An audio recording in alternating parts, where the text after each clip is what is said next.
En esta tutoría número 4 vamos a ver la unidad 4 de la materia que aborda el tema de las funciones. El día miércoles en la tutoría de repaso vimos el concepto de una función y las funciones inyectivas. Hoy vamos a continuar viendo los tipos de funciones. Pero antes vamos a recordar la definición de una función. Así de manera general, una función va a estar definida como f es igual o f es de A hacia B, donde A y B son dos conjuntos. A va a ser un conjunto de partida y B va a ser un conjunto de llegada. El conjunto A va a ser el dominio y el conjunto B va a ser el rango. Entonces, una función que está definida de A hacia B es una relación en donde cada elemento X que pertenece al conjunto A le va a corresponder un único elemento Y del conjunto B. Ahora veamos lo que es dominio y lo que es rango. El dominio de una función f en los reales está formado por todos aquellos valores reales de x del elemento, para los que se puede calcular una imagen de f de x, y se va a denotar como dominio de f. El rango, en algunos textos lo van a hallar como codominio o recorrido, va a ser va a ser el conjunto de los valores reales que toma la variable y o f de x. Se va a denotar como rango de f. Aquí le pusieron rec de recorrido de f, pero en algunos textos lo pueden hallar como rango de f. Ahora recordemos el concepto de función inyectiva o conocida también como 1 a 1. La función inyectiva o 1 a 1 va a ser aquella que tiene la característica que se va a poder evaluar la función en el elemento A y en el elemento B, y ambas tienen que ser iguales, donde A y B van a pertenecer al dominio. La función sobreyectiva o epiyectiva va a ser aquella en donde se va a caracterizar que la vamos a evaluar en f de x igual a y, donde vamos a encontrar el valor, vamos a despejar y vamos a dejar la función en torno a la variable y. Además, la función va a ser sobreyectiva si y solo si todos los elementos del conjunto son una imagen de algún elemento del conjunto A. Y va a tener la característica que al momento de encontrar f de x igual a y, el rango va a ser el conjunto B. Ya vamos a ver unos diagramas para poder entender lo que es una función sobreyectiva. Y la función biyectiva va a ser aquella que se va a cumplir, que es inyectiva y sobreyectiva a la vez. En el caso de una función inversa va a estar representada por f elevado a la menos 1, en donde tenemos que f de a va a ser igual a b, y al momento de calcular la inversa, como bien lo dice el concepto, se va a invertir. Entonces f elevado a la menos 1 de b va a ser igual a a. Se invierte en esta expresión. Además, la característica de una función inversa va a ser de que f de a hacia b tiene que ser biyectiva, es decir, que tiene que cumplir con las características de una función inyectiva y una sobreyectiva. También, cuando tengamos una función inversa, como lo dije al principio, aquí tenemos el dominio y aquí tenemos el rango de a hacia b. En la función inversa se invierten estos valores. Entonces nos va a quedar de b hacia a. Aquí tenemos un ejemplo para identificar una función inyectiva, sobreyectiva y biyectiva.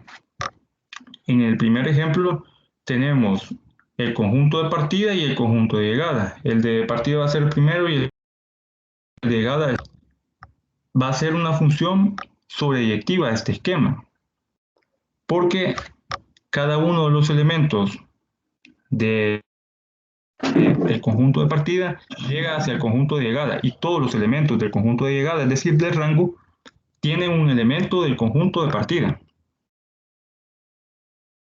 Es decir, el rango coincide con todos los elementos del conjunto de llegada. El ejemplo B es un ejemplo de función inyectiva. ¿Por qué?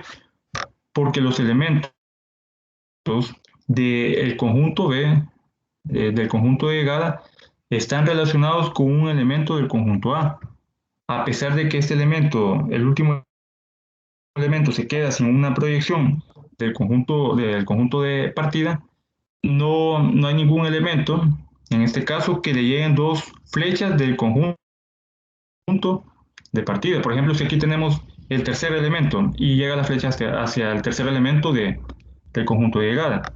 Si tuviéramos el segundo elemento y en vez de ir al segundo elemento del conjunto de llegada, va hacia el elemento 3 del conjunto de llegada, entonces ya no fuera una función inyectiva.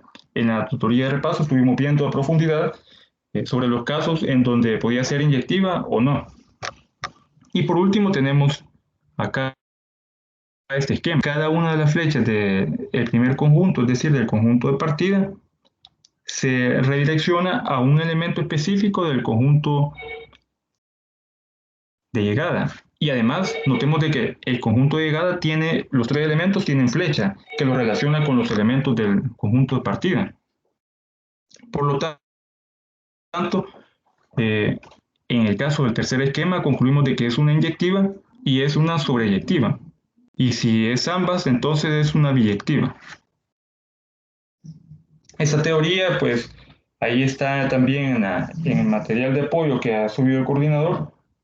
Ahí pueden revisar, inclusive hay bastante información en internet para ir profundizando sobre lo que es una función sobreyectiva, biyectiva e inyectiva. Pero ya a la hora de hacer un análisis de una función, es ahí donde tenemos que auxiliarnos de estas características que estoy presentando aquí, donde una función inyectiva hay que evaluarla en A y en B, y ambas al momento de evaluar A y B tienen que ser iguales. En el caso de la sobreyectiva, tenemos que evaluar f de x igual a y. Y si la función coincide tanto que es inyectiva como sobreyectiva, entonces concluimos que es biyectiva.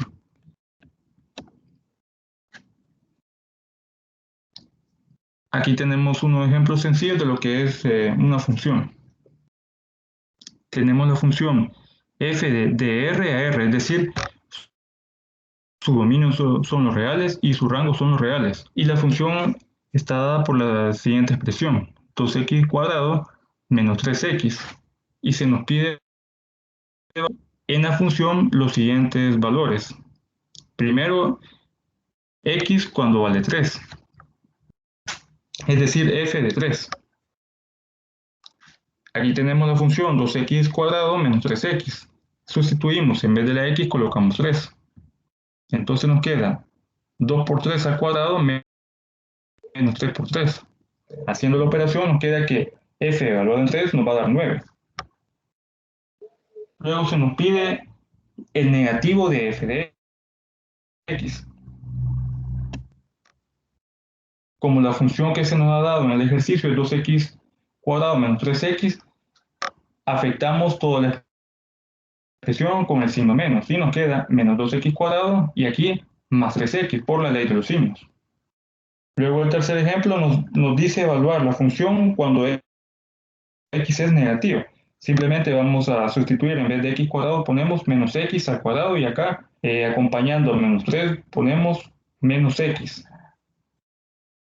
Y menos x al cuadrado nos va a dar x cuadrado positivo porque es como que estemos multiplicando x menos x por menos x. Menos por menos nos va a dar más. Y aquí por la ley de los signos, menos por menos positivo. Entonces nos queda 2x cuadrado más 3x.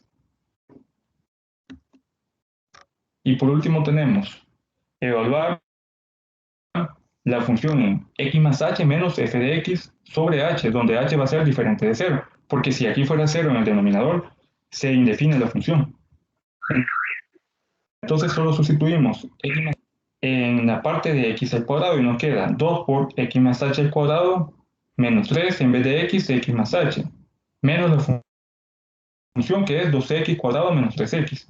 Aquí sacamos factor común que es, perdón, aquí sacamos binomio al cuadrado y nos queda el cuadrado del primer término que es x, es x, nos queda x cuadrado más dos veces el primer término por el segundo nos queda 2 por x por h, y por último el cuadrado del segundo término, que es h al cuadrado con signo positivo. Y de aquí multiplicamos ese número constante por cada término, menos 3x menos 3h. Y por último afectamos este signo menos con toda la expresión de la función. Nos queda menos 2x cuadrado, y aquí menos por menos más, nos queda 3x. Notemos que aquí hay términos semejantes, menos 3x y 3x positivo, se eliminan. Y aquí multiplicamos la constante 2 por cada uno de los tres términos. Nos queda 2x cuadrado, 4x por h, que es de 2 por 2, y por último, más 2h al cuadrado. Y aquí, como este término, menos 3x y 3x se eliminan, solo nos queda menos 3h menos 2x al cuadrado.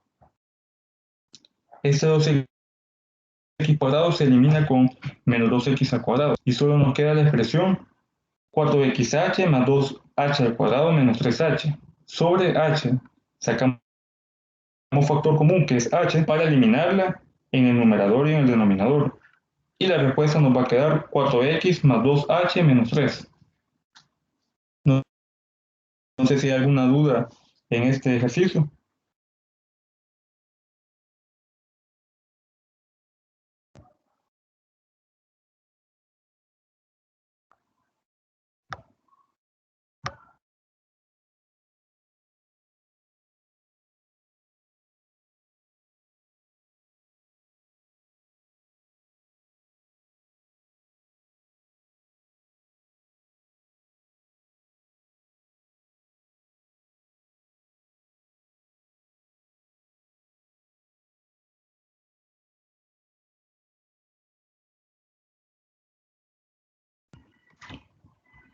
¿O alguna duda con respecto a las funciones, a los tipos de funciones, biyectiva, sobreyectiva e inyectiva? Ya vamos a ver un ejemplo para tenerlo más claro también.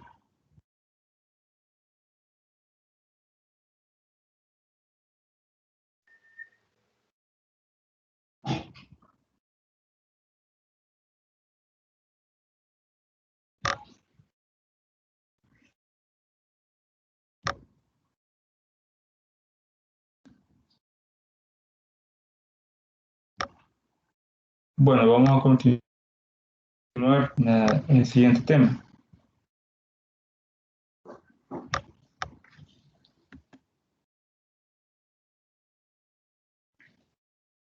Ahora tenemos el conjunto A, que son los reales, el conjunto B está formado por 0 y 1, los elementos 0 y 1, y nos dice que sea z, es decir, los enteros, para cualquier número real A, suponga que f de x, es decir, la función f de x, va a tomar los valores de 0 si A no pertenece a los enteros, y 1 si A pertenece a los enteros. Y se nos pide demostrar que f es una función de A hacia B.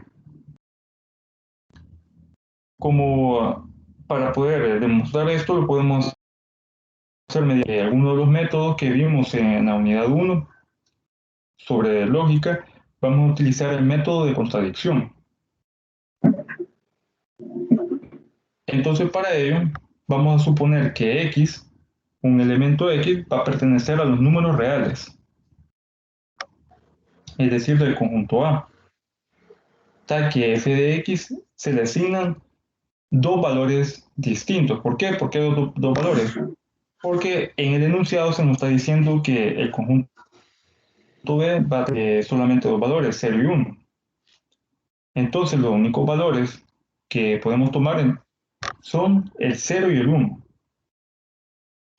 Eso quiere decir que si tomamos el valor de 1, x va a pertenecer a los enteros.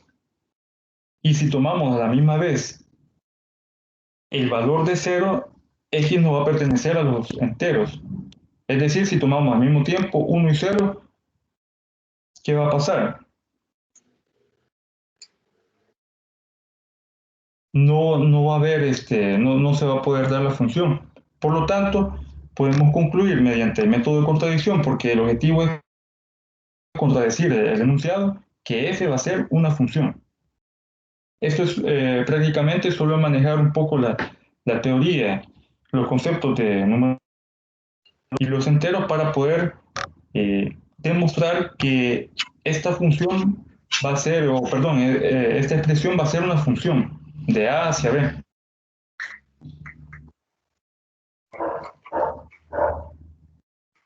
No sé si hay alguna duda en este ejemplo.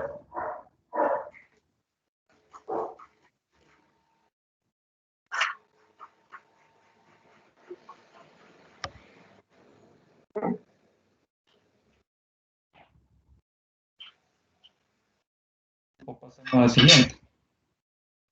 Ahora vemos el concepto de composición de funciones. Sea f del conjunto X al conjunto Y' y g del conjunto Y al conjunto Z.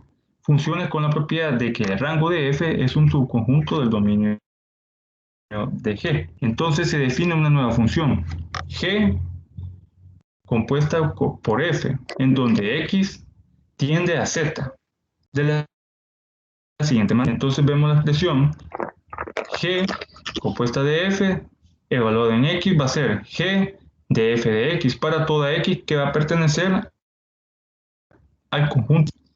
Esta expresión se puede leer como composición de f y g. Para que tengamos una mayor idea de esta composición,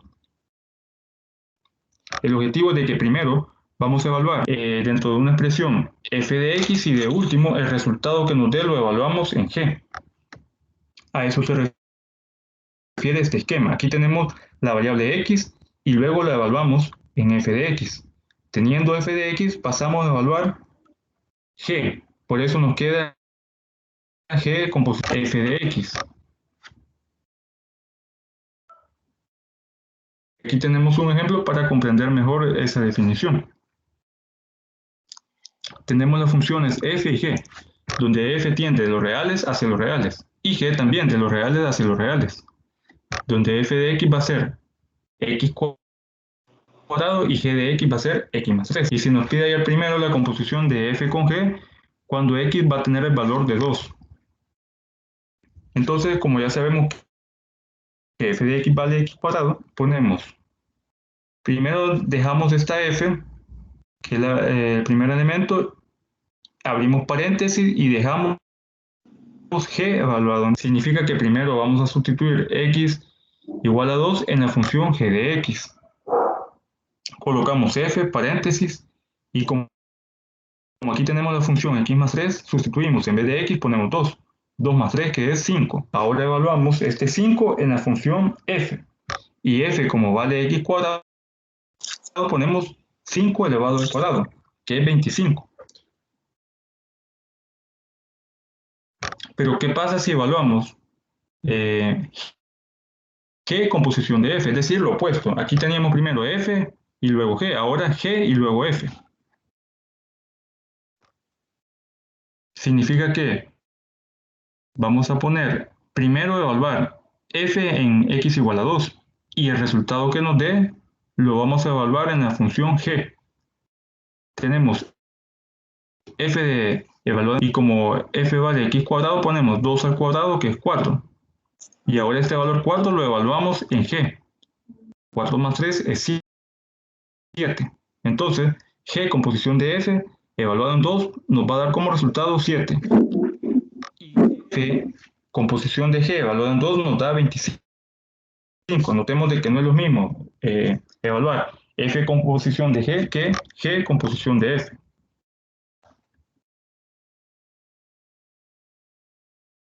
Ahora, ¿qué pasa si evaluamos f composición de g en x? Primero, como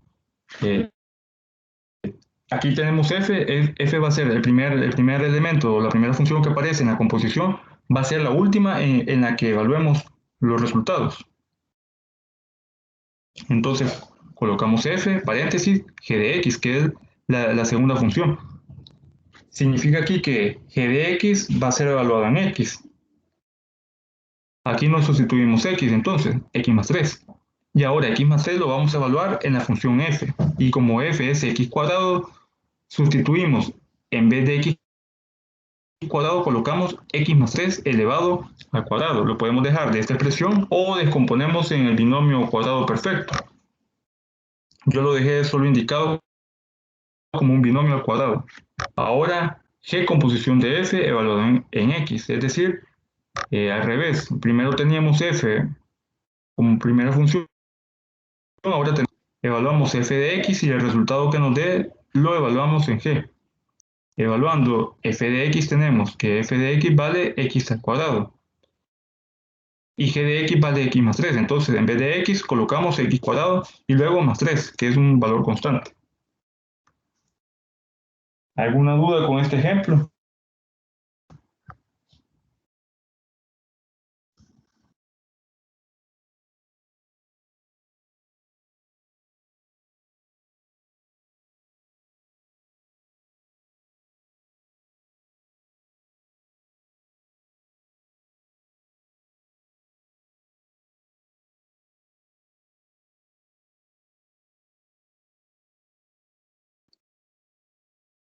No, quizás por el momento no, ingeniero.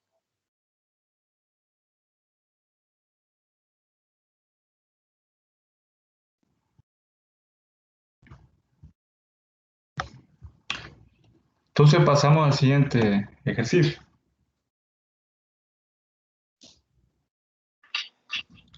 Sea f una función comprendida entre los reales hacia los reales, es decir, su dominio son los reales y el rango son los reales. Y la función está dada por x al cubo más 1. Se nos pide determinar si f es invertible, es decir, si f tiene una inversa. Para saber si f tiene una inversa, tenemos que comprobar primero si es inyectiva y segundo si es sobreyectiva, de acuerdo a la teoría que estuvimos viendo al principio de esta tutoría. Para determinar si es inyectiva, vamos a evaluar la función en f de a es igual a f de b.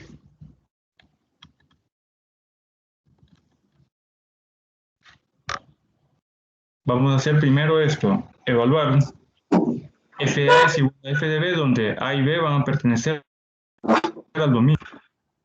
Y segundo, vamos a determinar si la función es sobreyectiva, es decir, evaluar f de x igual a y.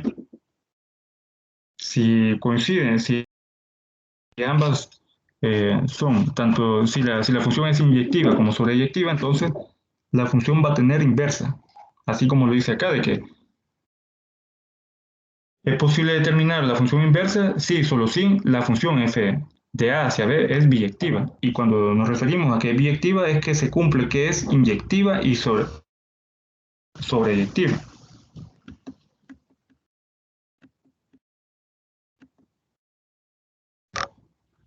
Entonces, primero determinemos si la función es. Tenemos f de a es igual a f de b, donde a y b pertenecen al dominio de la función que son los reales.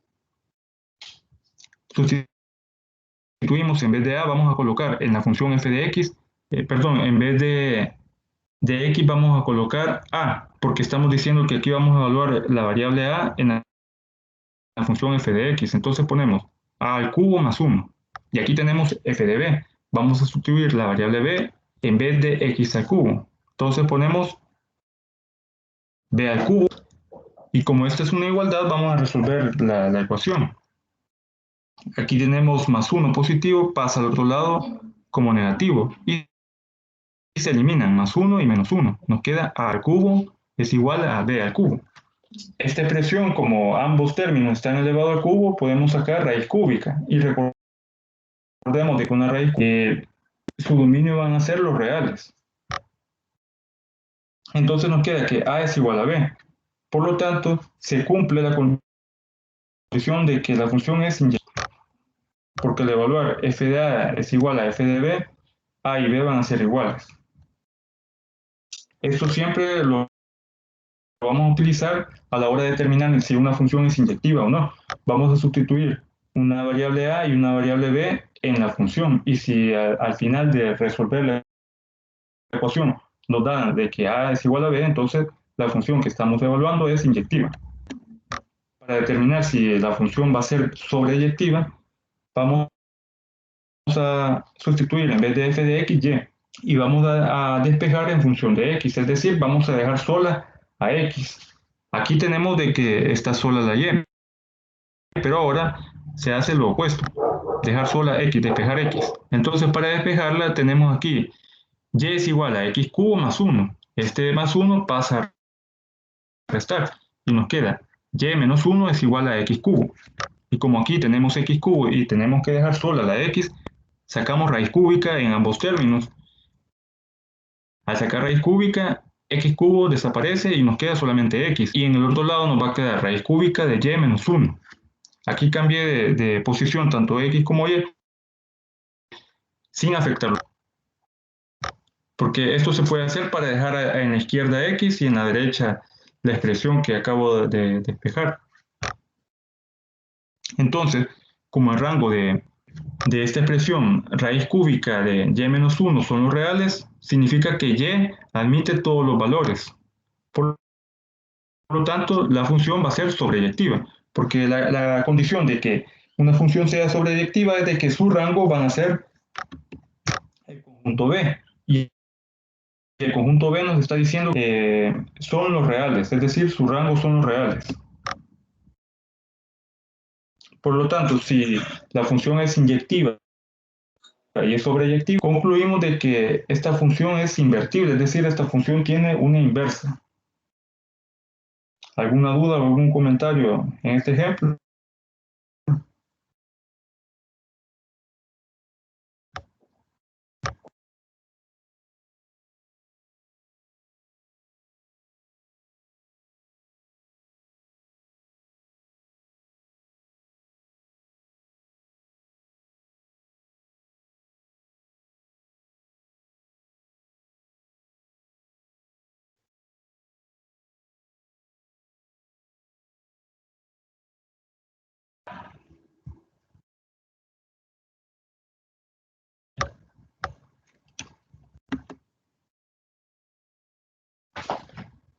Pasemos al siguiente ejercicio entonces.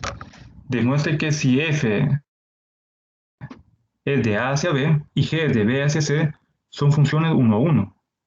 Entonces, la composición de g con f va a ser 1 a 1.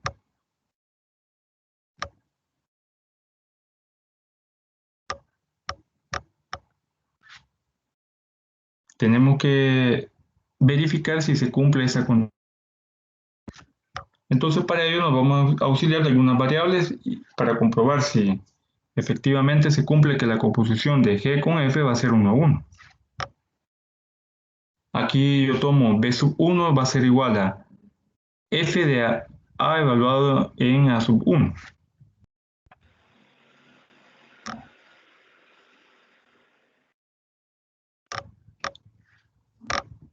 Y b sub 2 va a ser igual a tener f evaluado en a sub 2. Entonces nos están pidiendo que si esta composición va a ser 1 a 1.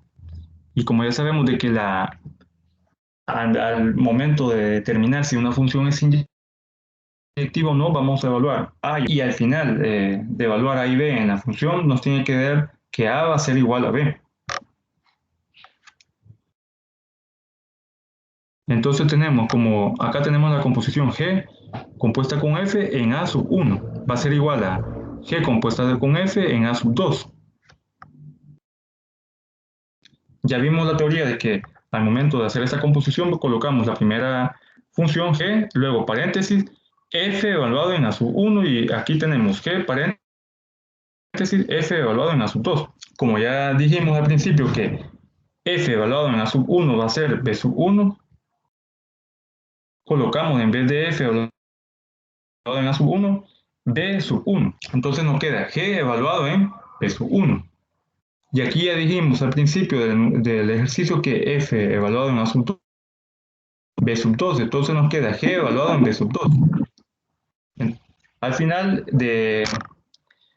nos va a quedar g evaluado en b sub 1 va a ser igual a g evaluado en b sub 2. Y como el enunciado nos dice que g es una función 1 a 1, significa que b sub 1 va a ser igual a b sub 2.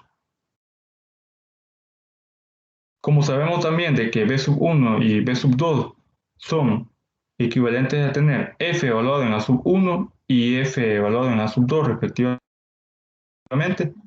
Y sabemos de que en el enunciado se nos dijo que f es una función 1, 1. Significa que esta expresión nos indica que tanto A sub 1 como A sub 2 son iguales. Por lo tanto, la composición de G con F va a ser 1, 1.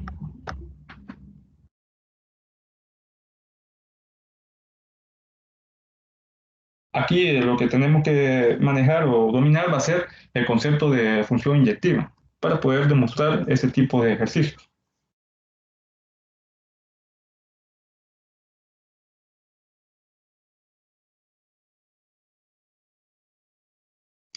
¿Alguna duda o algún comentario?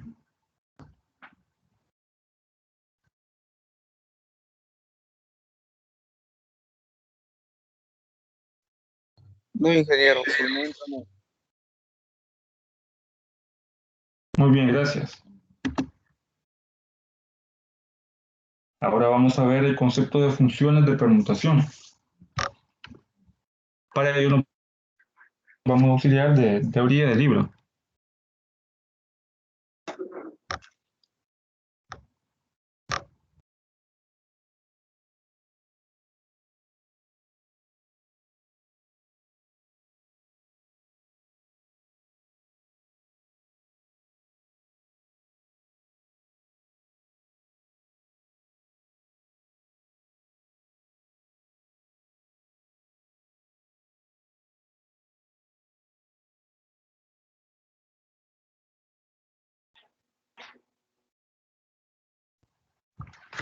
Voy a buscar en estos momentos el PDF de la plataforma para que veamos lo que es el concepto de funciones de permutación. No sé si alguien ya leyó el material o ya le dio una pequeña revisada.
En la página 181 del material de apoyo del libro base de la materia, ahí está el tema de funciones de permutación.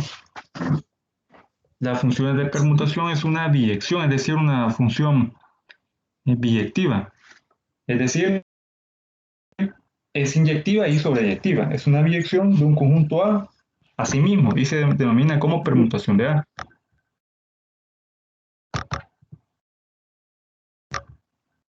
Entonces, este concepto nos va a servir para entender mejor los ejercicios que vamos a ver a continuación.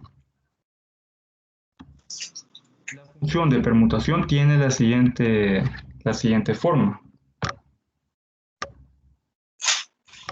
Tenemos P, que representa la permutación, y de ahí los elementos A sub 1, A sub 2, hasta A sub n, en la primera línea. Y en la segunda línea vamos a encontrar elementos P a sub 1, P a sub 2, hasta P a sub n, donde los elementos de arriba de la primera fila van a ser los elementos del conjunto finito A. Y abajo van a ser una secuencia o un reacomodo de esos elementos. Por lo tanto, nos dice acá la teoría,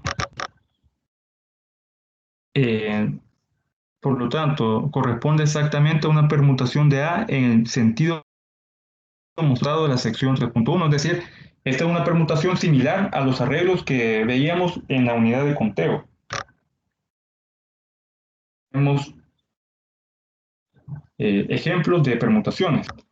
En la primera línea tenemos los elementos del conjunto A, que es 1, 2, 3. Aquí tenemos 1, 2, 3. Y en la segunda tenemos un reacomodo. Aquí son los mismos. Pero acá ya varían en la permutación 4. Tenemos en la primera línea los elementos del conjunto A y el reacomodo de estos elementos. Acá tenemos 3, 1, 2. Y la permutación se puede representar como una función, es decir, en pares ordenados. Le podemos sacar una permutación inversa a este tipo de funciones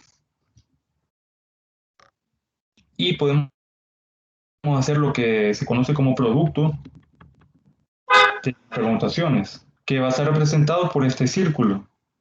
Aquí, por ejemplo, tenemos el producto de la permutación 3 con la permutación 2. Y vamos a ver este ejemplo para comprender cómo se hace la operación de producto de permutaciones.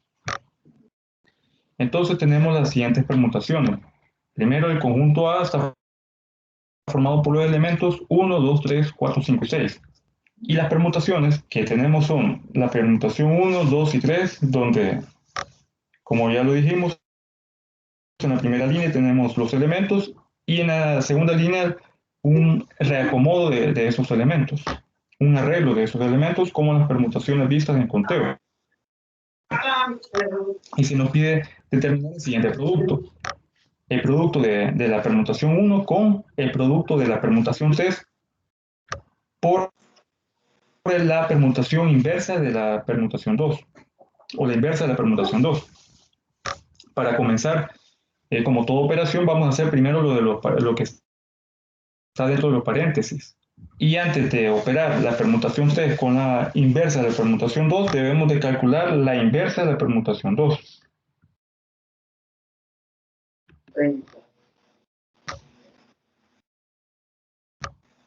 Entonces, aquí tenemos la permutación 2, compuesta por este arreglo de elementos. Vamos a considerar la permutación 2 como una función. Y sacamos los pares ordenados de la permutación 2. Tenemos el 1 que se relaciona con el 2. Entonces sacamos el par ordenado 1,2. El 2 se relaciona con 3, tenemos el par 2,3. El 3 se relaciona con 1, 3,1. El 4 con 5, 4,5. El 5 con 4, 5,4. Y por último el 6 con el 6, 6,6. Y como se nos pide la inversa de esa permutación, invertimos los pares ordenados, los elementos dentro del par ordenado. Aquí, por ejemplo, tenemos 1,2. Si lo invertimos, nos queda 2,1. Aquí tenemos 2,3, lo invertimos, nos queda 3. En el tercero nos va a quedar 3,1, invertido nos queda 1,3. El cuarto par ordenado nos queda 4,5, ahora invertido nos queda 5,4. Este par ordenado nos queda, como aquí tenemos 5,4, lo invertimos y nos queda 4,5. Y por último 6,6 se mantiene. Ahora lo ordenamos de forma ascendente, de manera que el primer elemento de cada par ordenado va a ir ascendente. Entonces nos queda 1,3, 2,1, 3,2, 4,5, 5,4 y 6,6. Hemos ordenado ascendentemente partiendo o respetando el primer elemento de cada par ordenado.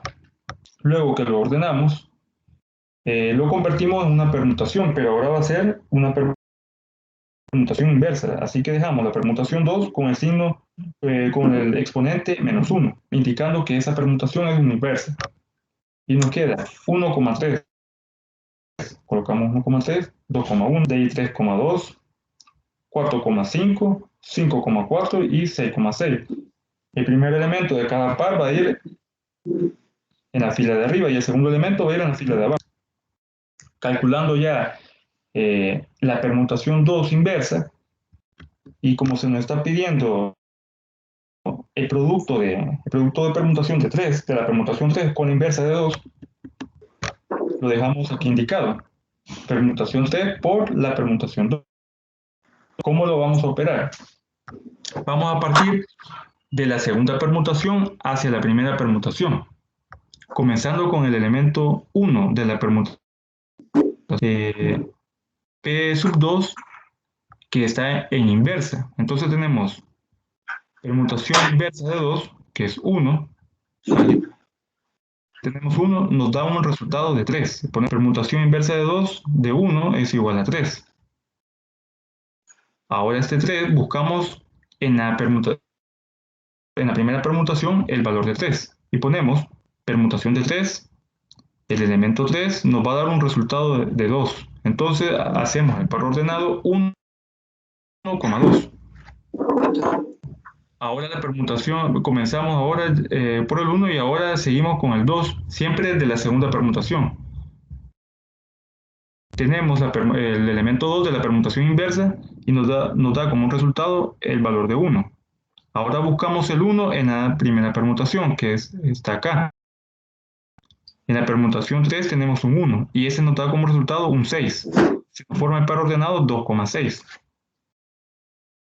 Seguimos siempre en la segunda permutación y ahora ubicamos el 3. El 3 nos va a dar como resultado un 2. Y buscamos el 2 en la primera permutación, que es acá. Y este 2 nos da un resultado de 3. Entonces unimos el primer elemento de la segunda permutación con el último elemento de la tercera. De la segunda, de la primera permutación. Entonces nos queda 3 con 3. Se nos forma el par ordenado 3,3. Ahora la permutación del elemento es el cuarto, el que vamos a ubicar. El cuarto nos va a dar un 5. Este 5 lo ubicamos en la primera permutación y este nos da un 4. Entonces nos da como resultado 4,4. Ahora el 5. El 5 nos da un 4. Buscamos el 4 y este 4 nos da un 5. Entonces tenemos el par ordenado 5,5. Por último el 6 nos va a dar un 6 en la segunda permutación. Buscamos el 6 en la primera permutación y nos da un 1. Y relacionamos este 1 con el 6. Entonces tenemos 6,1. Ya teniendo los pares ordenados, solamente los ubicamos y los reacomodamos, siempre de manera ascendente. 1,2, 2,6, 3,3, 4,4, 5,5 y por último 6,1. ¿Alguna duda con la obtención del producto de permutación? Esa es la primera parte del ejercicio, porque nos falta obtener el producto de la permutación 1 con el resultado que acabamos de obtener. ¿Hay alguna duda hasta el momento en este procedimiento?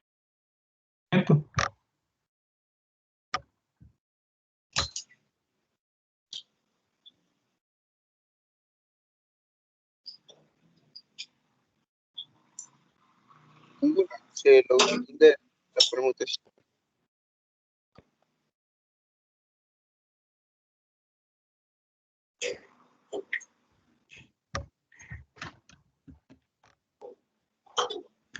Obtenido ya el producto de permutación 3 con la inversa de la permutación 2, ya podemos encontrar este producto, la permutación 1 por el resultado de la permutación anterior.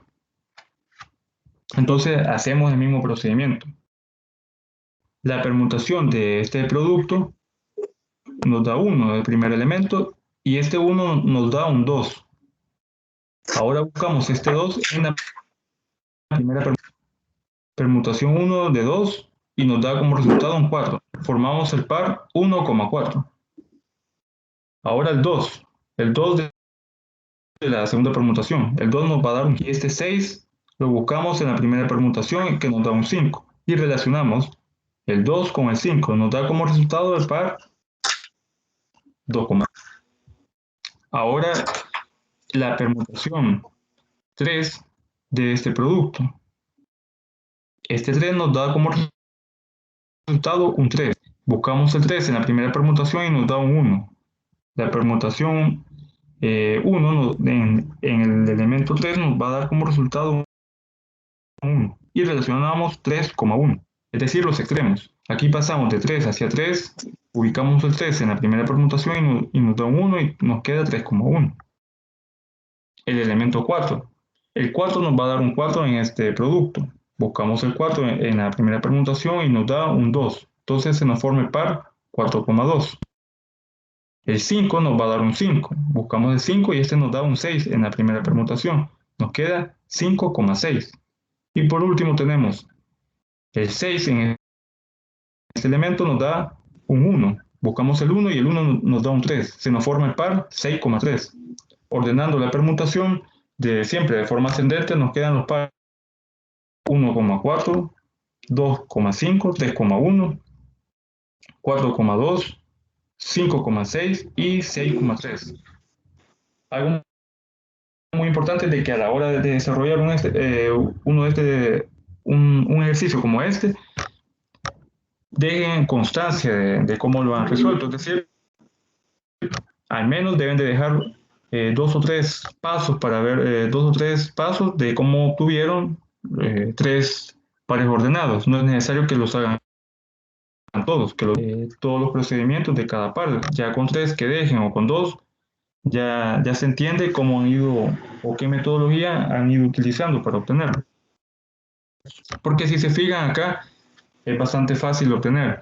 Elegimos un elemento de arriba, ese nos da un elemento de abajo y ese elemento de abajo lo buscamos en la permutación anterior, en la primera permutación, y vamos a relacionar los extremos de los elementos. ¿Alguna duda o algún comentario?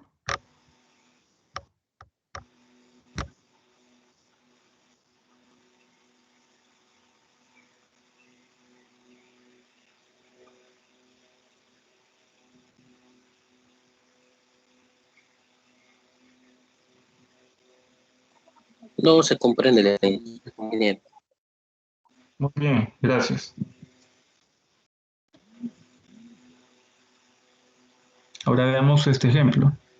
Tenemos el conjunto A compuesto por los elementos del 1 hacia el 8 y se nos pide escribir la siguiente permutación como producto de ciclos disjuntos.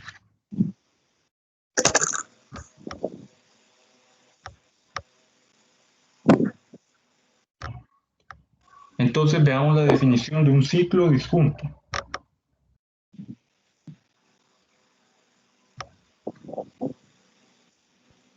Siempre en la teoría del libro vamos a encontrar lo que es la definición de un ciclo disjunto.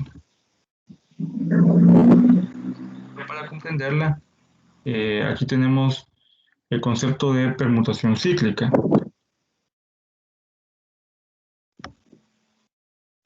Y veamos este teorema, teorema 1. Si A tiene los elementos A sub 1, A sub 2, hasta A sub n, es un conjunto que contiene n elementos, entonces hay n factorial igual a n por n menos 1, de 2, así sucesivamente, permutaciones de A.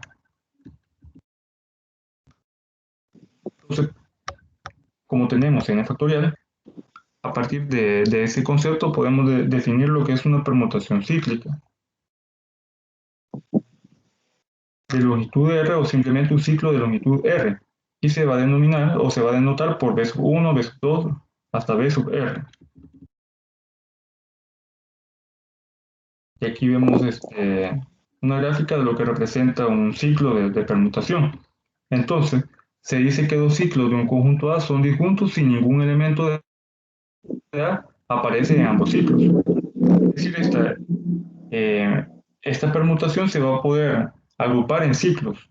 Y dentro de los ciclos, cada ciclo va a tener un elemento de esta permutación o un elemento del conjunto A. Entonces, teniendo la permutación que se nos presenta, vamos a ir formando los ciclos, comenzando por el 1. El 1 nos da un 2. Aquí lo he puesto. 1 nos da un 2, el 2 nos da un 3, el 3 nos va a dar un 1 y hasta ahí llega el ciclo, en sentido horario. Entonces nos queda 2, 3 y el primer ciclo. ¿Por qué? Porque cuando llegamos al valor con el que hemos comenzado, se cierra el ciclo. Como ya hemos avanzado en el ciclo del 1 hacia el 3, ahora seguimos con el 4. El 4 nos da un 1. El 4 nos da un 4. Como es el mismo, el ciclo solo tiene un elemento, que es el 4. Ahora seguimos con el 5. El 5 nos da un 6. El 6 nos da un 7. El 7 nos da un 8. Y el 8 nos da un 5. Llegamos al punto donde iniciamos, de 5 a 5. Entonces aquí lo he dejado expresado, donde el 5 nos da un 6, el 6 un 7, el 7 un 8 y el 8 un 5. Y dejamos los valores no del elemento que comenzamos, sino que del segundo elemento, que es el 6, porque aquí comenzamos de 5 nos da un 6, de ahí del 6 un 7, hasta llegar de 8 a un 5. Entonces comenzamos formando el ciclo de 6, 7, 8 y finalizamos en 5. Tenemos 3 ciclos. Podemos dejar la respuesta expresada con los 3 ciclos o simplemente la dejamos con 2 ciclos. ¿Por qué? En este caso podemos dejarla solo con 2 ciclos porque hay un ciclo que solo tiene un elemento. Entonces, cuando un ciclo solo tiene un elemento, no es necesario colocarlo. Pero si quieren dejar expresada la permutación exactamente en todos sus ciclos disjuntos, podemos dejar el ciclo que solo tenga un elemento. Así que cualquiera de estas dos expresiones son válidas a la hora de expresar la permutación en ciclos disjuntos, en productos de ciclos disjuntos. Y también no olvidar colocarle el símbolo de producto. Así estamos representando el producto de los ciclos también. ¿Alguna duda, algún comentario en este ejercicio?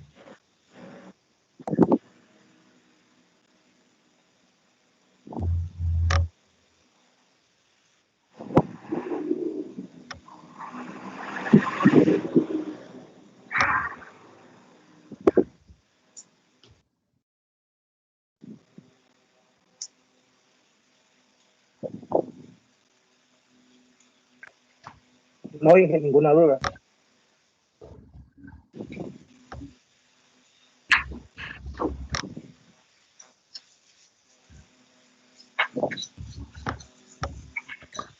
Bueno, si no hay ninguna duda con respecto a este ejemplo, hasta aquí llegamos a lo que es la tutoría número 4 de la materia. Y les recuerdo que está pendiente la tarea para el día 14 de mayo. Ingeniero, disculpe, esa presentación no la compartiría o solo al ver la repetición de nuevo de la compartiría.